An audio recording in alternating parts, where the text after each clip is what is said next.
এখনো কিন্তু তিনটা বড় বড় ভূমিকম্প আসা বাকি আছে। নবী করিম সাল্লাল্লাহু আলাইহি ওয়াসাল্লাম একদিন মসজিদের সামনে দিয়ে যাচ্ছেন, সাহাবীরা ভিতরে বসে আছে। সাহাবীরা কোন একটা বিষয়ে কথোপকথন করছেন। নবী করিম সাল্লাল্লাহু আলাইহি ওয়াসাল্লাম জিজ্ঞাসা করলেন, তোমরা কি নিয়ে কথাবার্তা বলছো? সাহাবীরা বললেন যে আমরা কিয়ামতের আলামতগুলো নিয়ে কথা বলছি। তখন নবীজি বললেন সাল্লাল্লাহু আলাইহি ওয়াসাল্লাম, 10টা আলামত আসার আগে কিয়ামত হবে না। কয়টা আলামত? 10টা। এই 10টা আসার আগ পর্যন্ত কিয়ামত হবে না নিশ্চিন্ত থাকতে পারেন। কিন্তু এই 10টা কবে চলে আসবে এর কোনো গ্যারান্টি আছে? নাই। যে তিনটা ভূমিকম্প এখনো আসা বাকি আছে। নবীজি বলেছেন একটা পৃথিবী পূর্ব দিকে হবে। পূর্ব দিক কোন দিক? বাংলাদেশ, পাকিস্তান, মায়ানমার, আপনার শ্রীলঙ্কা, এই পুরো কন্টিনেন্ট পূর্ব দিক, পৃথিবীর পূর্ব দিক। কোন কান্ট্রি এটা বলা হয় না, পূর্ব দিক বলা হচ্ছে। এবং এখানে ভূমিকম্প বলা হচ্ছে না, বলা হচ্ছে ভূমি ধসে যাবে, মানে পুরো ভূমিটা নিচে চলে যাবে। এখন যারা এগুলো নিয়ে গবেষণা করেন তারাও কিন্তু সেম কথাই বলছেন, খেয়াল করে দেখেন। তারা হয়তো বিজ্ঞান দিয়ে ব্যাখ্যা করছেন, কিন্তু হাদিসে কিন্তু এটা বলা আছে। একটা হচ্ছে পৃথিবীর পশ্চিম দিকে, আরেকটা হচ্ছে পৃথিবীর মাঝখানে। মাঝখানে কারা আছে বলেন? মাঝখানে আমাদের আমিরুল মুমিনিনরা আছে নাকি?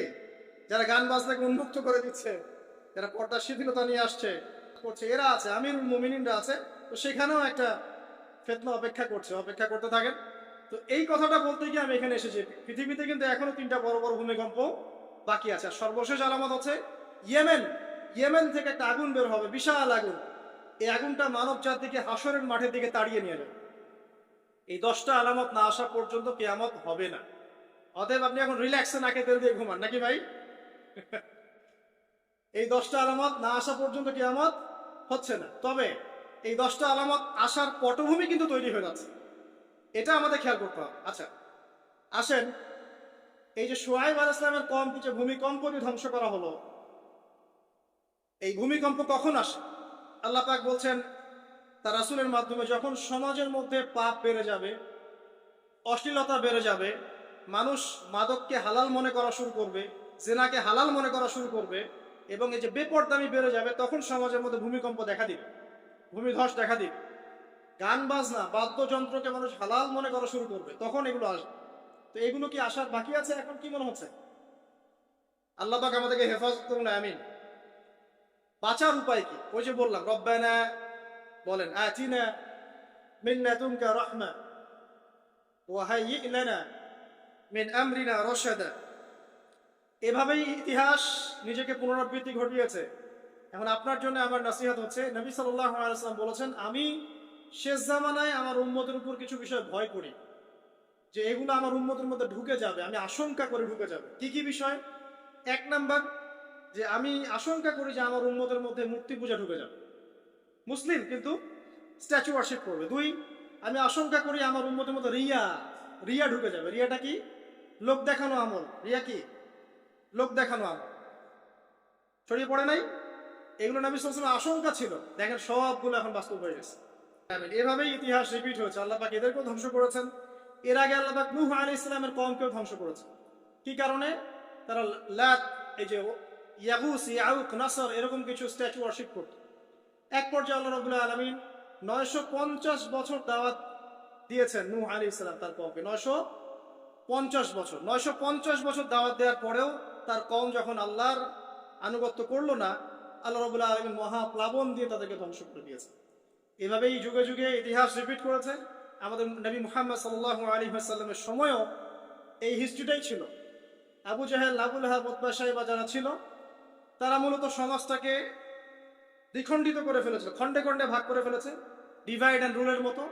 সমাজে সুদ ছড়িয়ে দিয়েছিল, জেনা ছড়িয়ে দিয়েছিল, পরকিয়া ছড়িয়ে দিয়েছে, এবং শিরিক ছড়িয়ে দিয়েছে, এবং গোত্রীয় হানাহানি চলছিল। এরকম একটা অবস্থায় নবী সাল্লাল্লাহু আলাইহি ওয়াসাল্লাম ওই সমাজের মধ্যে আসেন নবী হিসেবে। এসে মাত্র 23 বছর সময় নিয়েছেন। কত বছর? মাত্র 23 বছর। আমাদের তো সমাজ সংস্কারের শতাব্দী পার হয়ে যাচ্ছে। এক একটা রেভলিউশন দেখবেন শতাব্দী পার হয়ে যাচ্ছে, কিন্তু কোনো আলটিমেট রেজাল্ট নাই। নবী সাল্লাল্লাহু আলাইহি ওয়াসাল্লাম 23 বছর সময় নিয়েছেন, মাত্র 23 বছর। এই 23 বছরে কোরআন এবং হাদিস এই দুটোকে হাতে নিয়ে নবী সাল্লাল্লাহু আলাইহি ওয়াসাল্লাম সমাজের প্রত্যেকটা জাহিলিয়াত উপর থেকে সরিয়ে দেন নাই, শেকড় থেকে উপড়ে ফেলেছেন। তবে তিনি যখন ইসলাম প্রতিষ্ঠা করে দিয়ে চলে গেছেন, খোলাফায়ে রাশেদার যুগ চলে গেছে, তারপর উমাইয়া খেলাফত এসেছে প্রায় 100 বছরের মতো, পরে আব্বাসীয় এসেছে প্রায় 550 বছরের মতো, আস্তে আস্তে ফাতেমিরা এসেছে, ওদিকে কর্ডোভার স্পেনে আন্দালুসে উমাইয়া শাসন ছিল, ওসমানীয়রা এসেছে, এভাবে ইতিহাস চলেছে দীর্ঘদিন, প্রায় 1400 বছর। শেষ পর্যায়ে গিয়ে নবী সাল্লাল্লাহু আলাইহি সাল্লাম কিছু ভবিষ্যৎবাণী করে গেছে, যখন শেষ জামানাগুলো আসবে তখন দেখবে তোমরা সমাজে সুদটা ছড়িয়ে পড়বে বেশি, জেনা ছড়িয়ে পড়বে, অশ্লীলতা ছড়িয়ে পড়বে। তিনি আরো বলেছেন সময়গুলো সংক্ষিপ্ত হয়ে আসবে, মানুষের হঠাৎ মৃত্যুর পরিমাণ বেড়ে যাবে, অনেক কিছু বলে গেছে। দিন চলে যাবে মনে হবে একটা ঘন্টার মতো চলে গেল, বছর চলে যাবে একটা মাসের মতো, মাস যাবে একটা সপ্তাহের মতো। অনেকগুলো সাইন তিনি বলে গেছে। মুসলিমদের মধ্যে বিভক্তি বাড়তে থাকবে, হত্যা হারাজ বাড়বে। হারাজ, হত্যা মানে হারাজ, মানে একজন ব্যক্তিকে হত্যা করা হবে, সে জানবে না আমাকে কেন হত্যা করা হবে, আর একজন ব্যক্তি হত্যা করবে, সেও বুঝবে না কেন তাকে মারলাম। ফাসাদ বাড়তে থাকবে, উঁচু উঁচু অট্টালিকা নির্মাণের প্রতিযোগিতা বাড়তে থাকবে। হচ্ছে না এগুলো? সমাজে ভালো মন্দের মানদণ্ড উল্টে যাবে, মানুষ সত্যকে মিথ্যা বলবে, মিথ্যাকে সত্য বলবে, মিথ্যাবাদীকে সত্যবাদী বলবে, সত্যবাদীকে মিথ্যাবাদী বলবে, আমানতদারকে খেয়ানতকারী বলবে, খেয়ানতকারকে আমানতদার বলবে। টোটালি মানদণ্ড উল্টে যাবে। আস্তে আস্তে সিচুয়েশন এমন হতে থাকবে, খারাপ থেকে খারাপ। তবে সোনালী সময় কি আর ফিরবে না? তাহলে সময় কি তাহলে আর ফিরবে না? এভাবেই চলবে সবকিছু? না, এভাবে চলবে না ইনশাআল্লাহ। আল্লাহ রাব্বুল আলামিন তার রাসূলের মাধ্যমে জানিয়েছেন এই সবকিছুই সাময়িক, সবকিছু সাময়িক। ইতিহাস আবার পুনরাবৃত্তি ঘটাবে।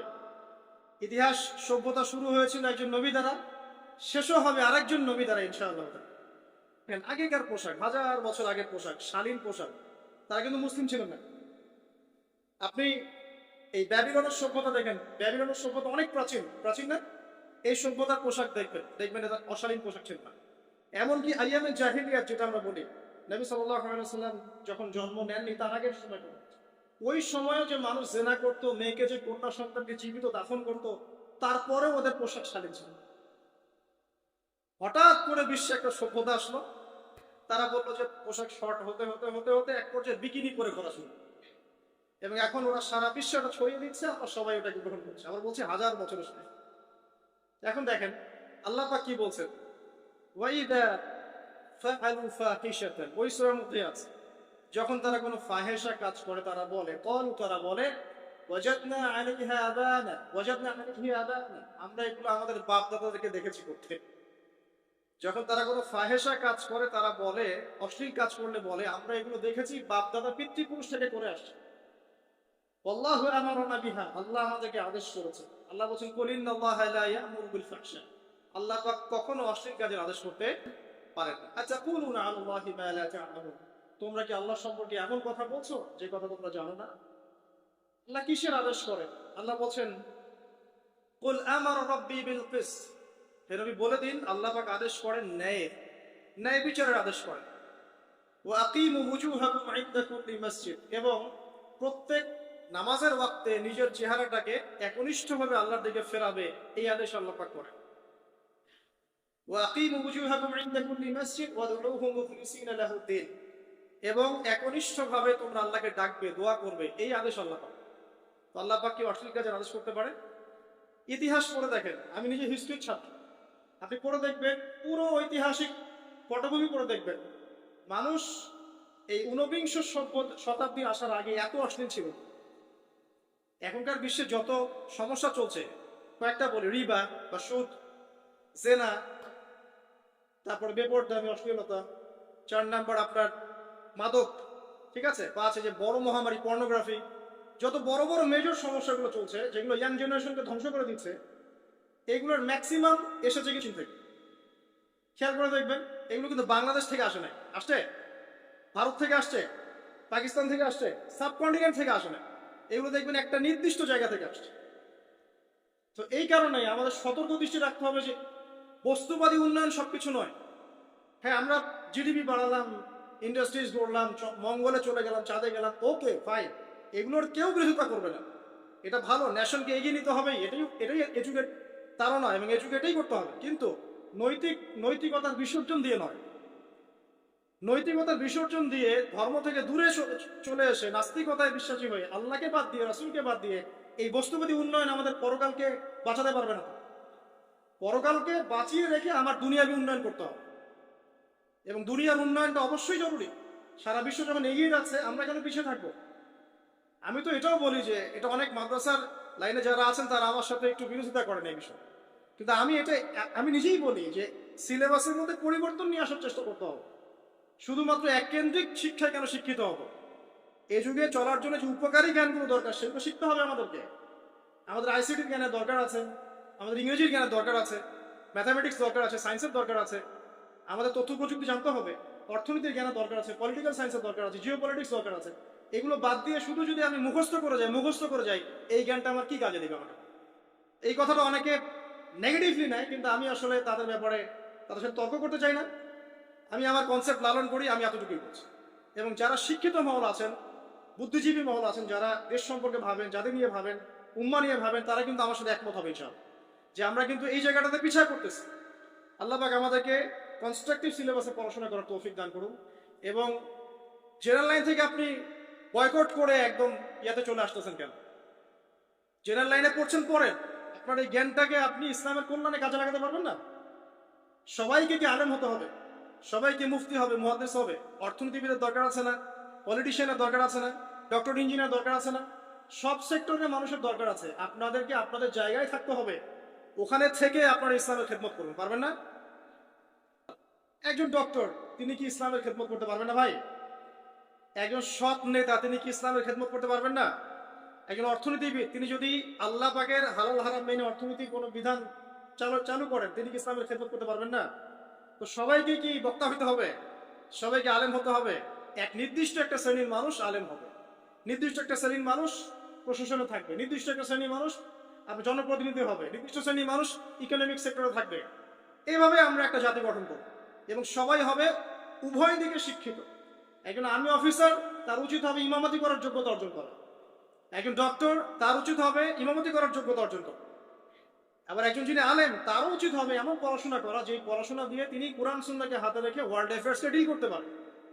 তো এই বিষয়গুলো আমাদের একটা গ্যাপ চলে আসছে দীর্ঘদিন থেকে। আল্লাহ পাক আমাদেরকে বোঝার তৌফিক দান করুন।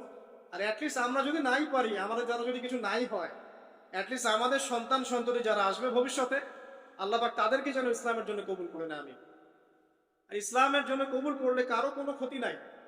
ইসলামের আন্ডারে প্রত্যেক অমুসলিমের সর্বোচ্চ অধিকার রক্ষা করা হয়, অন্য কোনো জায়গায় করা হয় না। এবং প্রত্যেকটা ধর্মগ্রন্থের মূল কথাগুলো দেখবেন একই রকম। এক আল্লাহর কথা বলছেন, একজন শেষ নবীর কথা বলছেন, সত্য কথা বলার কথা বলছেন, ন্যায়ের কথা চলার কথা বলছেন। প্রত্যেকটা ধর্মগ্রন্থ পড়ে দেখেন, এই যে ওল্ড টেস্টামেন্ট বলেন, নিউ টেস্টামেন্ট বলেন, বেদ বলেন, আপনি বাইবেল বলেন, পড়েন, একটু পড়েন, তুলনামূলক ধর্মতত্ত্বের বইগুলো পড়েন, দেখবেন অনেক মিল আছে। তো সবাই যদি যার যার ধর্ম পালন করেন, কোনো সমস্যা আছে? সবাই যদি যার যার ধর্মের নৈতিক বিষয়গুলো মেনে চলে, কোনো সমস্যা আছে?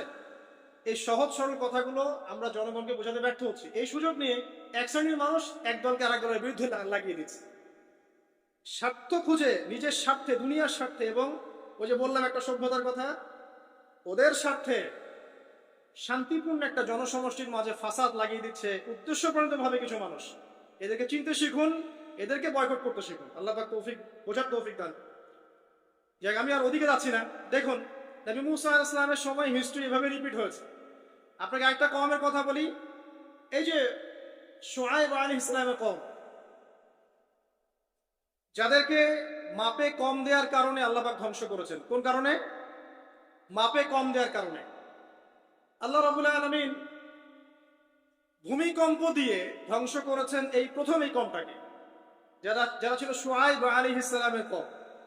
তাদের অপরাধ খুব বড়সড় ছিল না, কিন্তু আপনি দেখেন তারা শিরকের পাপ করতো, ঠিক আছে, এই পাপটা মোটামুটি ধ্বংসপ্রাপ্ত সব কমই করেছে। এই শিরকের পাপ বাদ দিয়ে তারা আরেকটা বড় পাপ করতো, একটা বড় পাপ। সেটা কি? তারা মাপে কম দিত, অন্যদেরকে ঠকাতো, মানে জনগণের সম্পদ লুট করে মাপে কম দিত। এই একটা কারণে আল্লাহ পাক শুআয়ব আলাইহিস সালামের কওমকে পুরো ভূমিকম্প দিয়ে ধ্বংস করে দিয়েছে। তা আমি আপনাদেরকে জানিয়ে রাখি যে আমি যেহেতু আখিরুজ জামান স্টাডি করেছি বা করছি, এখনো কিন্তু 3টা বড় বড় ভূমিকম্প আসা বাকি আছে। নবী করিম সাল্লাল্লাহু আলাইহি ওয়াসাল্লাম একদিন মসজিদের সামনে দিয়ে যাচ্ছেন, সাহাবীরা ভিতরে বসে আছে। সাহাবীরা কোন একটা বিষয়ে কথোপকথন করছেন। নবী করিম সাল্লাল্লাহু আলাইহি ওয়াসাল্লাম জিজ্ঞাসা করলেন, তোমরা কি নিয়ে কথাবার্তা বলছো? সাহাবীরা বললেন যে আমরা কিয়ামতের আলামতগুলো নিয়ে কথা বলছি। তখন নবীজি বললেন সাল্লাল্লাহু আলাইহি ওয়াসাল্লাম 10টা আলামত আসার আগে কিয়ামত হবে না। কয়টা আলামত? 10টা। এই 10টা আসার আগ পর্যন্ত কিয়ামত হবে না নিশ্চিন্ত থাকতে পারেন। কিন্তু এই 10টা কবে চলে আসবে এর কোনো গ্যারান্টি আছে? নাই। যে 3টা ভূমিকম্প এখনো আসা বাকি আছে। নবীজি বলেছেন একটা পৃথিবী পূর্ব দিকে হবে। পূর্ব দিক কোন দিক? বাংলাদেশ, পাকিস্তান, মায়ানমার, আপনার শ্রীলঙ্কা, এই পুরো কন্টিনেন্ট পূর্ব দিক, পৃথিবীর পূর্ব দিক। কোন কান্ট্রি এটা বলা হয়নি, পূর্ব দিক বলা হচ্ছে। এবং এখানে ভূমিকম্প বলা হচ্ছে না, বলা হচ্ছে ভূমি ধসে যাবে, মানে পুরো ভূমিটা নিচে চলে যাবে। এখন যারা এগুলো নিয়ে গবেষণা করেন তারাও কিন্তু সেম কথাই বলছেন, খেয়াল করে দেখেন। তারা হয়তো বিজ্ঞান দিয়ে ব্যাখ্যা করছেন, কিন্তু হাদিসে কিন্তু এটা বলা আছে। আরেকটা হচ্ছে পৃথিবীর পশ্চিম দিকে, আরেকটা হচ্ছে পৃথিবীর মাঝখানে। মাঝখানে কারা আছে বলেন? মাঝখানে আমাদের আমিরুল মুমিনিনরা আছে নাকি? যারা গান বাজনাকে উন্মুক্ত করে দিচ্ছে, যারা পর্দার শিথিলতা নিয়ে আসছে করছে, এরা আছে, আমিরুল মুমিনিনরা আছে। তো সেখানেও একটা ফিতনা অপেক্ষা করছে, অপেক্ষা করতে থাকেন। তো এই কথাটা বলতে গিয়ে আমি এখানে এসেছি। পৃথিবীতে কিন্তু এখনো 3টা বড় বড় ভূমিকম্প বাকি আছে। আর সর্বশেষ আলামত হচ্ছে ইয়েমেন। ইয়েমেন থেকে একটা আগুন বের হবে, বিশাল আগুন। এই আগুনটা মানব জাতিকে হাসরের মাঠের দিকে তাড়িয়ে নিয়ে যাবে। এই 10টা আলামত না আসা পর্যন্ত কিয়ামত হবে না। অতএব আপনি এখন রিল্যাক্সে নাকে তেল দিয়ে ঘুমান নাকি ভাই? এই 10টা আলামত না আসা পর্যন্ত কিয়ামত হচ্ছে না। তবে এই 10টা আলামত আসার পটভূমি কিন্তু তৈরি হয়ে যাচ্ছে, এটা আমাদের খেয়াল করতে হবে। আচ্ছা আসেন, এই যে শুআয়ব আলাইহিস সালামের কওমকে যে ভূমিকম্প দিয়ে ধ্বংস করা হলো, এই ভূমিকম্প কখন আসে?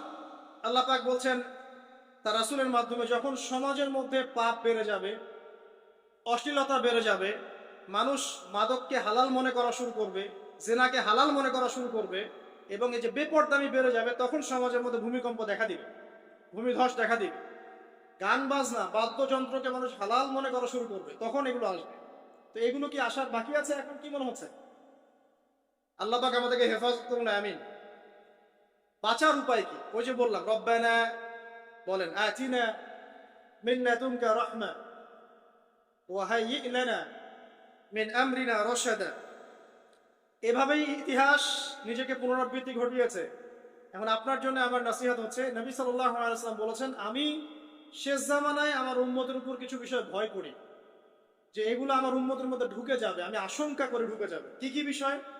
1 নাম্বার, যে আমি আশঙ্কা করি যে আমার উম্মতের মধ্যে মূর্তি পূজা ঢুকে যাবে, মুসলিম কিন্তু স্ট্যাচু ওয়ার্শিপ করবে। 2, আমি আশঙ্কা করি আমার উম্মতের মধ্যে রিয়া, রিয়া ঢুকে যাবে। রিয়াটা কি? লোক দেখানো আমল। রিয়া কি? লোক দেখানো আমল। ছড়িয়ে পড়ে নাই? এগুলো নবী সাল্লাল্লাহু আলাইহি ওয়াসাল্লামের আশঙ্কা ছিল, দেখেন সবগুলো এখন বাস্তব হয়ে গেছে। এভাবেই ইতিহাস রিপিট হয়েছে। আল্লাহ পাক এদেরকেও ধ্বংস করেছেন। এর আগে আল্লাহ পাক নূহ আলাইহিস সালামের কওমকেও ধ্বংস করেছেন। কি কারণে? তারা লাত, এই যে ইয়াগুস, ইয়াউক, নাসর, এরকম কিছু স্ট্যাচু ওয়ার্শিপ করত। এক পর্যায়ে আল্লাহ রাব্বুল আলামিন 950 বছর দাওয়াত দিয়েছেন নূহ আলাইহিস সালাম তার কওমকে। 950 বছর, 950 বছর দাওয়াত দেওয়ার পরেও তার কওম যখন আল্লাহর আনুগত্য করলো না, আল্লাহ রাব্বুল আলামিন মহা প্লাবন দিয়ে তাদেরকে ধ্বংস করে দিয়েছে। এভাবেই যুগে যুগে ইতিহাস রিপিট করেছে। আমাদের নবী মুহাম্মদ সাল্লাল্লাহু আলাইহি ওয়াসাল্লামের সময়ও এই হিস্ট্রিটাই ছিল। আবু জাহেল, আবু লাহাব, উতবা, শাইবা যারা ছিল, তারা মূলত সমাজটাকে দ্বিখণ্ডিত করে ফেলেছিল, খণ্ডে খণ্ডে ভাগ করে ফেলেছে। ডিভাইড অ্যান্ড রুলের মতো সমাজে সুদ ছড়িয়ে দিয়েছিল, জেনা ছড়িয়ে দিয়েছিল, পরকীয়া ছড়িয়ে দিয়েছে, এবং শিরক ছড়িয়ে দিয়েছে, এবং গোত্রীয় হানাহানি চলছিল। এরকম একটা অবস্থায় নবী সাল্লাল্লাহু আলাইহি ওয়াসাল্লাম ওই সমাজের মধ্যে আসেন নবী হিসেবে। এসে মাত্র 23 বছর সময় নিয়েছেন। কত বছর? মাত্র 23 বছর। আমাদের তো সমাজ সংস্কারের শতাব্দী পার হয়ে যাচ্ছে। এক একটা রেভলিউশন দেখবেন শতাব্দী পার হয়ে যাচ্ছে, কিন্তু কোনো আলটিমেট রেজাল্ট নাই। নবী সাল্লাল্লাহু আলাইহি ওয়াসাল্লাম 23 বছর সময় নিয়েছেন, মাত্র 23 বছর। এই 23 বছরে কোরআন এবং হাদিস এই দুটোকে হাতে নিয়ে নবী সাল্লাল্লাহু আলাইহি ওয়াসাল্লাম সমাজের প্রত্যেকটা জাহিলিয়াত উপর থেকে সরিয়ে দেন নাই, শেকড় থেকে উপরে ফেলেছে। তবে তিনি যখন ইসলাম প্রতিষ্ঠা করে দিয়ে চলে গেছেন, খোলাফায়ে রাশেদার যুগ চলে গেছে, তারপর উমাইয়া খেলাফত এসেছে প্রায় 100 বছরের মতো, পরে আব্বাসীয় এসেছে প্রায় 550 বছরের মতো, আস্তে আস্তে ফাতেমিরা এসেছে, ওদিকে কর্ডোভার, স্পেনে আন্দালুসে উমাইয়া শাসন ছিল, ওসমানীয়রা এসেছে। এভাবে ইতিহাস চলেছে দীর্ঘদিন, প্রায় 1400 বছর। শেষ পর্যায়ে গিয়ে নবী সাল্লাল্লাহু আলাইহি সাল্লাম কিছু ভবিষ্যৎবাণী করে গেছে, যখন শেষ জামানাগুলো আসবে তখন দেখবে তোমরা সমাজে সুদটা ছড়িয়ে পড়বে বেশি, জেনা ছড়িয়ে পড়বে, অশ্লীলতা ছড়িয়ে পড়বে। তিনি আরো বলেছেন সময়গুলো সংক্ষিপ্ত হয়ে আসবে, মানুষের হঠাৎ মৃত্যুর পরিমাণ বেড়ে যাবে, অনেক কিছু বলে গেছে। দিন চলে যাবে মনে হবে একটা ঘন্টার মতো চলে গেল, বছর চলে যাবে একটা মাসের মতো, মাস যাবে একটা সপ্তাহের মতো। অনেকগুলো সাইন তিনি বলে গেছে। মুসলিমদের মধ্যে বিভক্তি বাড়তে থাকবে, হত্যা হারাজ বাড়বে। হারাজ, হত্যা মানে হারাজ, মানে একজন ব্যক্তিকে হত্যা করা হবে, সে জানবে না আমাকে কেন হত্যা করা হবে, আর একজন ব্যক্তি হত্যা করবে, সেও বুঝবে না কেন তাকে মারলাম।